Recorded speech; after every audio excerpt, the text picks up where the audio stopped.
இப்போ இதுக்கே நீங்கள் இப்படின்றீங்களே, இனி சித்திரை மாதத்துக்குள்ளார இயற்கை பேரழிவில் அக்னியாக வரப்போகுது, என்ன பண்ண போகிறீங்க? சடனாக வெளியில் வந்து அவர்கிட்ட இந்த உத்தரவு தான் சொன்னார். என்னடா என்னை பற்றியே பேசுகிறீங்களா? அப்போ அவர் சொன்னார், அம்மா இந்த மாதிரி வந்து ஒரு ஓலைச்சுவடியில் இந்த மாதிரி ஏதோ அக்னி பிளம்பாக வரப்போகுது அப்படின்ற மாதிரி ஒரு விஷயம் கூட அதில் இருந்தது. அப்போ நீங்கள் சொல்கிறத பார்த்தா, ஐயா சொன்னதை பார்த்தா ஏதோ விஷயம் நிஜமால் நடக்க போகுதுதாம்மா. ஏன் டேங்கர் லாரி சாஞ்சிச்சு, கொஞ்சம் ஒரு நொடி நம்ம ஏமாந்துடணும்னா அந்த கோயம்புத்தூரே போயிருக்கும். தெரிஞ்சு நான் சொல்கிறேன், கலிஃபோர்னியாவில் பனிப்பொழிவு, அத்தனை பனிப்பொழிவில் காட்டுத்தீ வர்றதுக்கு வாய்ப்பு இருக்கா இல்லையான்னு தெரியல.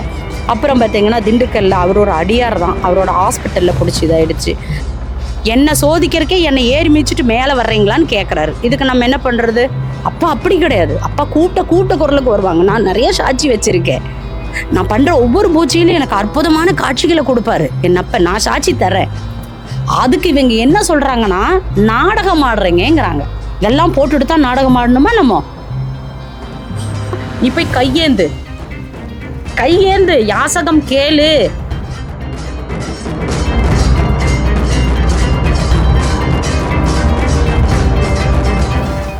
நீங்கள் சொன்ன ஒரு விஷயத்தை பார்த்தோம். தொடர்ந்து வந்து இயற்கை பேரிடர் அழிவுகள் வந்து ஆரம்பித்து வந்துகிட்டே இருக்குது. ஸோ இது சம்மந்தமாக வந்து சில விஷயங்கள் பண்ணணும்னு சொல்லிட்டு நீங்கள் முன்னெடுத்து சில விஷயங்கள் பண்ணிட்டுருக்கோம். இதை பற்றி நம்ம தொடர்ந்து இந்த வீடியோவில் பேசுவோம். இதுக்கு முன்னாடி உங்களுடைய ஒரு சின்ன அறிமுகம் கொடுத்தீங்க. சிவாய நமக. திருச்சிற்றம்பலம், தில்லையம்பலம்.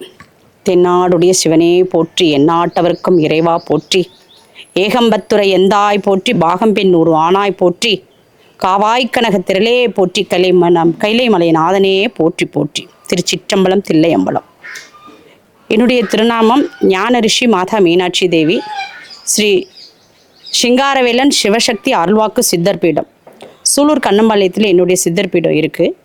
என் அப்பன் முருகப்பெருமான் ஸ்ரீ சிங்காரவேலனும் ஸ்ரீ கும்பேஸ்வரரும். நான் ஒரு இடம் கணேசபுரத்தில் ஒரு இடம் வாங்கியிருந்தோம். அந்த இடத்து சம்மந்தமாக ஒரு அடியார்கிட்ட, சத்தியமங்கலத்தில் இருக்கக்கூடிய விஸ்வநாதன்ற ஒரு அடியார் கூட பேசுறதுக்காக பேசும்போது அப்பா வந்து எனக்கு ஒரு உத்தரவு கொடுத்துருக்காரு. என்னென்னு, நாங்கள் திருவண்ணாமலையில் நடந்த இயற்கை பேரழிவை பற்றி பேசிட்டோம். அந்த டைம் தான் அது நடந்திருந்தது. அதை பற்றி அப்பா இன்னைக்கு இந்த அளவுக்கு ஆயிடுச்சு, திருவண்ணாமலையிலே இந்த மாதிரி நடக்குதுன்னா இது ஏன் நடக்குதுன்னு தெரியலையேன்னு நாங்கள் 2 பேரும் பேசிகிட்டு இருக்கும்போது சடனாக அப்பா சிங்காரவேலன் வந்து எனக்கு ஒரு உத்தரவு வச்சாரு. இப்போ இதுக்கே நீங்கள் இப்படின்றீங்களே, இனி சித்திரை மாதத்துக்குள்ளார இயற்கை பேரழிவில் அக்னியாக வரப்போகுது, என்ன பண்ண போகிறீங்க? சிரிச்சுக்கிட்டே கேட்டார். அப்போ கேட்டேன், அப்பா இதுக்கே தாங்க முடியல, தண்ணியில் போகிறதையே தாங்க முடியல, நீங்கள் இப்படி வேற சொல்கிறீங்களே, இது நடக்கக்கூடாது அப்படின்னு அந்த அடியார் கேட்குறாரு. ஏன்னா ஒரு இடத்துல ஒரு கம்பெனியில் ஒரு சிலிண்டர் வெடித்து விபத்தாகலாம், பட்டாசு சாலையில் பட்டாசுக்கு மருந்து இதாகி சாகுறாங்க. ஏன் டேங்கர் லாரி சாஞ்சிச்சு, கொஞ்சம் ஒரு நொடி நம்ம ஏமாந்துடணும்னா அந்த கோயம்புத்தூரே போயிருக்கும். அவர் வந்து கண்ணீர் மல்க அந்த அடியார் விஸ்வநாதன் ஐயா சொல்றாரு, இது நடக்கக்கூடாது, நாங்கள் எல்லாரும் உங்களை நினைச்சு தானே இருக்கோம். தமிழ்நாடு இல்லை, உலகம் முழுவதும் நடக்கும். எப்ப சித்திரை மாசத்துக்குள்ளார பேரழிவு. இப்ப வயநாட்டுல நடந்தது, அடுத்தது திருவண்ணாமலையில நடக்கவே கூடாது. முதல்ல அந்த கிரிக்கு வந்து பாதுகாப்பு கொடுக்கணும். எப்படின்னா, அந்த இடத்துல சுத்தி வீடு கட்டுறது என்ன, அங்க அவ்வளோ அசுத்தங்கள் நடக்குது. அம்மையப்பர் நம்ம சொல்றோம், அவங்கள ஏறி மிதிச்சுட்டு நம்ம போலாமா? சொல்லுங்க, போலாமா? அது அப்பா வந்து ருத்ர தாண்டவத்துல இருக்கிறாருன்னு சொல்றாரு. இது வந்து இந்த மாதிரி வந்து நம்ம அம்மையப்பரான்னு நினைச்சு கிரிவலத்துக்கு அத்தனை குழந்தைங்க எல்லாரும் போய் வர்றாங்க. அந்த இடத்துல ஒரு சுத்தம் தேவை இல்லையா? எல்லாருமே நிறைய பேர், நிறைய சொல்லப்போனா நான் யாரையுமே குறிப்பிட்டு சொல்லலைங்க, ஆனால் நடக்கிற தவறுகளை நான் சொல்றேன். நான் இப்போ அந்த மாதிரி அந்த மலையை சுற்றி அவ்வளோ விஷயங்கள் நடக்குது. இதுவும் ஒரு காரணம். அப்பா சொன்னதுல தப்பில்லையே.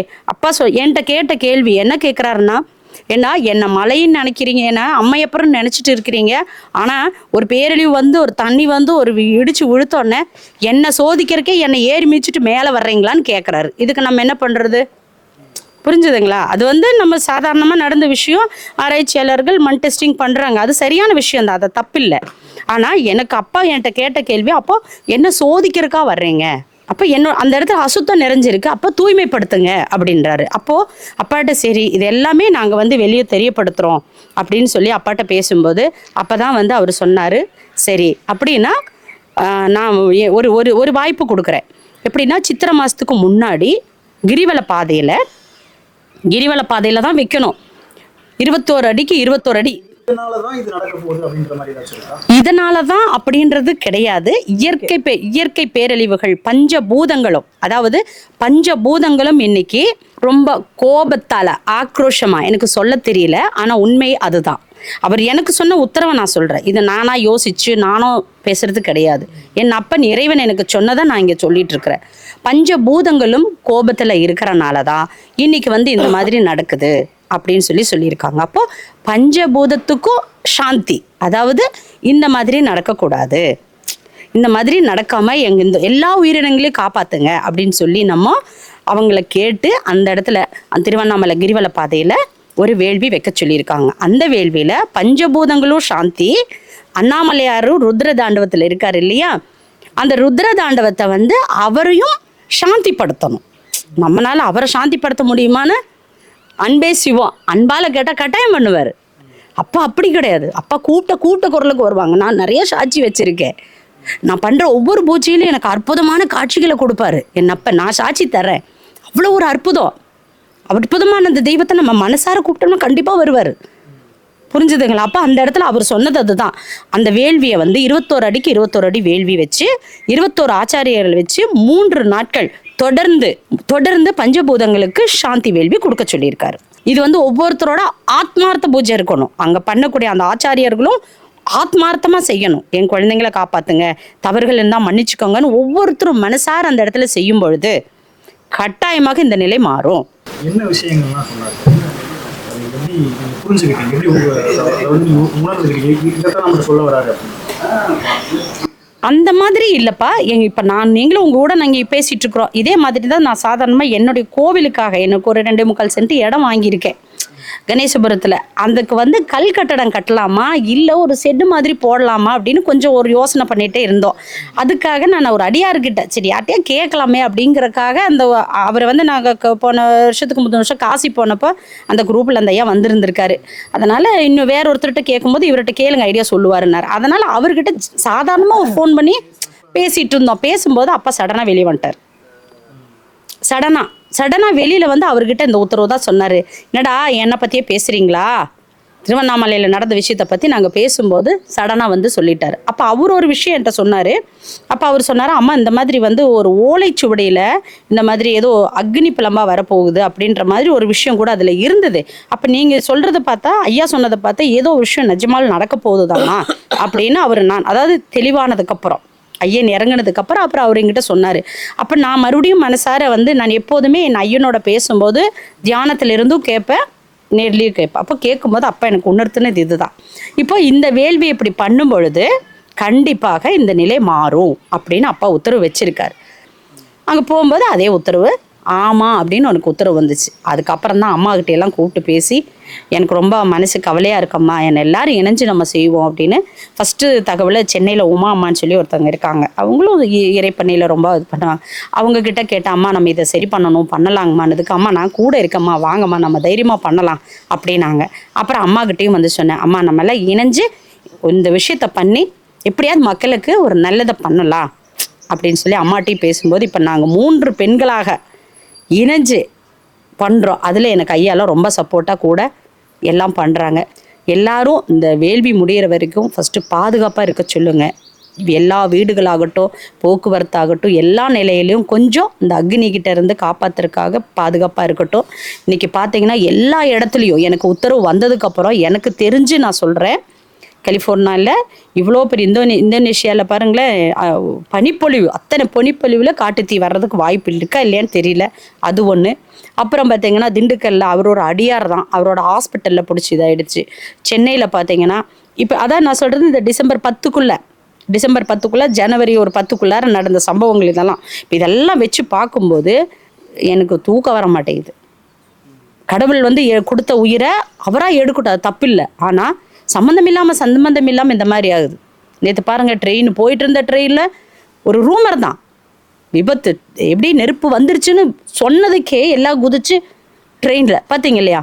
அந்த ட்ரெயின் விபத்து நடக்கக்கூடாதுன்னு தான் நான் மனசார பிரார்த்தனை பண்ணி அந்த வேள்வியை நான் அவ்வளோ கஷ்டப்பட்டு நடத்தினேன், ரொம்ப கஷ்டப்படுத்து நடத்தினேன். ஆனால் இப்போ அக்னியில் அடுத்தது வருது. அதனால் இதில் வந்து மக்களை காக்கணும், புரிஞ்சுதுங்களா? நாங்கள் வெளியூரில் வரணும் அதெல்லாம் இல்லை. என் அப்பனுக்கு நாங்கள் யாருன்னு தெரிஞ்சால் போதும், அம்மையப்பருக்கு தெரிஞ்சால் போதும். இந்த உலகத்தில் எல்லாம் கொஞ்சம் பாதுகாப்பாக இருங்க. முடிஞ்ச அளவுக்கு எல்லாரும் இந்த வேள்வியில் கலந்துக்கிட்டோம். ஒவ்வொருத்தர் வீட்டிலேருந்து இவ்வளோ அன்னதானத்துக்கு அரிசியோ இல்லை அந்த வேள்வி பொருட்களோ குண்டத்துக்கு கொண்டு வந்து, இப்போ எனக்கு வந்த உத்தரவுப்படி உலகம் முழுவதும் இருக்கிற மக்கள் வந்து அந்த இடத்துல சேர முடியுமான்னு தெரியாது. ஆனால் ஒவ்வொரு ஊர்லேயும் ஒவ்வொரு தலைவர்கள் இருப்பாங்க இல்லையா? ஒரு ஊருக்குன்னு ஒரு ஹெட் இருப்பாங்க. அவங்க கிட்ட அந்த மக்கள் கொஞ்சம் இந்தாங்க என்னுடைய பொருள், இதை கொண்டே அங்கே சேர்த்துருங்கன்னு சொல்லி கொடுத்து, ஒவ்வொரு ஊரில் இருக்கக்கூடிய ஒவ்வொரு தலைவரும் வந்து அந்த இடத்துல நில்லுங்க. ஆத்மார்த்தமா உங்கள் ஊர் மக்களுக்காக நீங்கள் வேண்டுங்க. கரெக்டா? நிச்சயமாக நம்ம எல்லாரும் காக்கப்படுவோம். அதை மீறினது அவரோட செயல். சரிங்களா? ஆத்மார்த்தமாக பண்ணுங்க. ஆத்மார்த்தம் வந்து அன்பே சிவன் சொல்லி இருக்காரு. அன்பாக கூப்பிட்டு பாருங்க, வருவாங்க. ஆனால் இன்னைக்கு திருவண்ணாமலையில் நடக்கிற ஒவ்வொரு விஷயத்தை பார்க்கும்போது நமக்கு ரொம்ப ரொம்ப ரொம்ப ரொம்ப வருத்தமாக இருக்குது. பணம் உள்ளவங்களுக்கு ஒரு மாதிரி உள்ளே அழைச்சிட்டு போகிறாங்க. பணம் இல்லாதவங்க ஐயா கால் கடக்க நிற்கிறாங்க ஐயா. எப்படி நிற்கிறாங்கன்னு கேட்டிங்கன்னா மணிக்கணக்காக நிற்கிறாங்க. இது சரியா தப்பா சொல்லுங்க ஐயா? இந்த ருத்ராட்சத்துக்கும் மகிமை இல்லை, எங்கள் அப்பனை நாங்கள் மனசார கும்பிட்றதுலையும் அந்த இடத்துல அர்த்தமே இல்லாமல் ஆகி போகுது. அதை அனைத்தையும் அவர் பார்த்துட்டு தானே இருக்காரு. இப்போ நீங்கள் கேட்ட கேள்விக்கு பதில் வந்துருச்சா? எல்லாத்தையும் உள்ளே இருந்து ஐயன் பார்த்துட்டு தான் இருக்காரு இல்லையா? அப்படிப்பட்ட ஆள் தான் நான். ஆனால் இவங்க நம்ம போனோம்னா இப்படி தள்ளுறாங்க. ஆனால் எந்த கோயிலுக்கு போனாலும் ஐயா எனக்கு இறங்கி என்னை கைப்பிடிச்சு அழைச்சிட்டு போய் அருளோடு அழைச்சிட்டு போய் தான் அந்த இடத்துல எனக்கு தரிசனம் கிடைக்கும். அதுக்கு இவங்க என்ன சொல்கிறாங்கன்னா நாடகம் ஆடுறீங்கிறாங்க. எப்படி இதெல்லாம் போட்டுட்டு தான் நாடகம் ஆடணுமா நம்ம? புரியுதுங்களா? அப்போ அவ்வளோ புரியாமல் இருக்காங்கன்னு அர்த்தம். இது எல்லாம் மக்கள் எல்லாரும் புரிஞ்சுக்கணும். ஒரு மனிதனுக்கு அருள்வாக்குங்கிறது சாதாரணமாக யாருக்கும் சொல்ல முடியாது. புரியுதுங்களா? ஏமாத்துறவங்க அது வேற, எனக்கு யாருன்னு தெரியாது, நான் அதுக்குள்ளே போகலை. பொருளாதாரமாக ஒவ்வொருக்கிட்ட யாசகம் வாங்கிட்டு இருக்கிறோங்க ஐயா. கேட்ட இடத்துல எந்த இடத்துலையுமே இல்லைன்னு சொல்லாமல் எனக்கு அப்பா சொன்ன ஒரு உத்தரவு என்னன்னா, நீ போய் கையேந்து யாசகம் கேளு, கொடுக்க சொல்கிறேன் அப்படின்னு தான் அப்பா சொல்லிட்டு இருக்காரு. இப்போ வரைக்கும் அதை தான் சொல்கிறாரு. இப்போ 2 நாளைக்கு முன்னாடி உடுமலைப்பேட்டையில் ஒரு ஐயாவை பார்க்க போயிருந்தோம். அப்போ அங்கேயும் போய் நைட்டு அவர் ஒரு சின்ன லிங்கம் கொடுத்தாரு. அந்த லிங்கத்துக்கு உருவேற்றி கொடுத்துட்டு வந்தேன். அப்போ கொடுக்கும்போது அப்பா வந்து சொன்னார், மகளே கவலைப்பட வேண்டான்னு சொல்லு, கையேந்த சொல்லு, கொடுக்க வைக்கிறேன் அப்படின்னாரு. எல்லாரும் கொடுக்க சொல்லுங்க, கொடுக்கட்டும், போடுவோம், நல்லபடியாக நடத்துவோம். பங்குனி மாதம், அதாவது பங்குனி உத்தரத்துக்கு முதல் நாள் ஆரம்பித்து பங்குனி உத்தரம் மறுநாள் 3 நாள் ஃபிக்ஸ் பண்ணியாச்சு, நோட்டீஸ் அடித்தாச்சு. இது நடக்கும், நல்லபடியாக நடத்தி எங்கள் ஐயங்கிட்ட உயிர் பிச்சை, மக்களுக்காக உயிர் பிச்சை கேட்போம். இது பொதுமக்கள் எல்லாரும் இதில் கலந்து பயன் பெறணும்னு நாங்கள் வேண்டி விரும்பி கேட்டுக்கொள்கிறோம். ஏன்னா எல்லாரும் ஒரு ரூபா, ஒரு குடும்பத்தில் 1 ரூபா கொண்டு வந்து போட்டு பண்ணாலும் பரவாயில்ல, ஒரு பிடி பொதுமக்களான எல்லாரும் சேர்ந்து நம்ம அப்பனுக்கு நல்ல விதமாக நடத்தி அவர்களை சாந்திப்படுத்தணும்னு உங்களை மனசில் நாங்கள் வரும்போது எங்களுக்கு உங்களால் முடிஞ்ச உதவிகள் செய்யலாம். வேள்வியில் முக்கியமாக எல்லாரும் கலந்து கொள்ளணும். கொடுத்து தான் கலக்கணும்னு இல்லை, இல்லாதவங்களும் நீங்கள் வந்து கண்டிப்பாக இந்த வேள்வியில் கலந்துக்கிட்டு நலம் பெற வேண்டும் என்று கேட்டுக்கொள்கிறேன். நன்றி, வணக்கம்.